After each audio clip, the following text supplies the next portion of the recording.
Hey YouTube, this is Nuts1 here, and I'm back for another Flash review. So in this episode, Flash has broken the time barrier and is now suffering the consequences for such an action. This episode was really interesting, and we get to see the problems that time travel can cause, and how time travel can disrupt and lead into other different ways of time travel.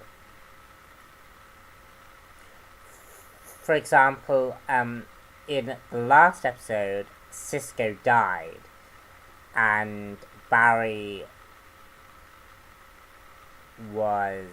fell in love with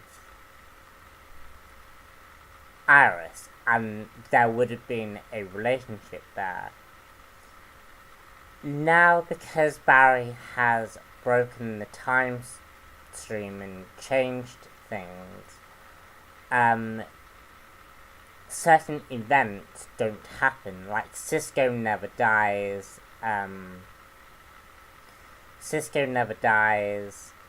and Barry doesn't get with Iris in the end. And the result is also that we have the road gallery find out who Barry is. That Barry is the Flash. And this sets up kind of an interesting little take on the story.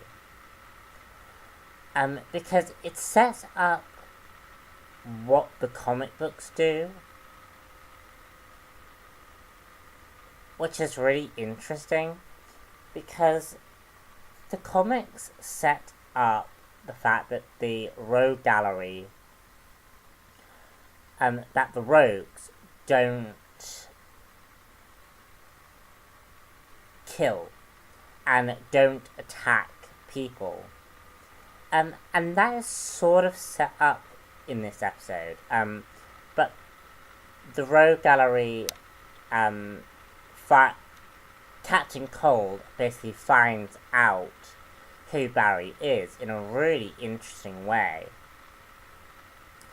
And Barry is forced, Barry basically tells Captain Cold in a very, very cool scene that you don't have to kill. You know, you can continue doing what you're doing and not kill. And it's sort of like there's a bargain struck between Flash and Captain Cold that basically sort of would explain why in the comics the rogues have this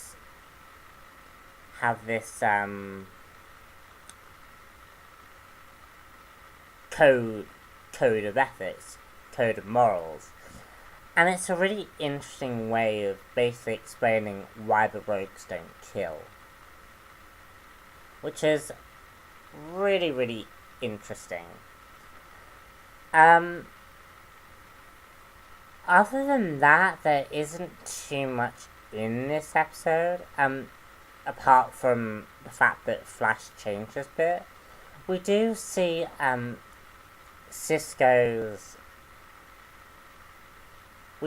some of Cisco's family life, and how he has a problem with his dad, with his brother, because his brother is showered with praise while he isn't. So we do get to see at least a little bit of characterization from Cisco, which is good, because Cisco hasn't received much character development in this season. And we get a really interesting interaction between Cisco and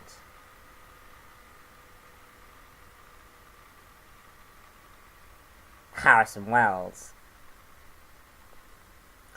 which sort of really parallels their scene last episode, And it's really weird because we know as the audience who that character is, but Cisco doesn't, and he did, and it's really, really cool. I love the fact that they added the time travel aspects to this season, because it's brought so many interesting ways of going about the story. Other than that, I think I'm going to leave the episode off here, with the fact that Barry now knows kind of who Harrison Wells is, which should be very interesting moving forward. Really looking forward to the next episode, and yeah, stay tuned for the Arrow review, and yeah, I shall see you all soon. Bye.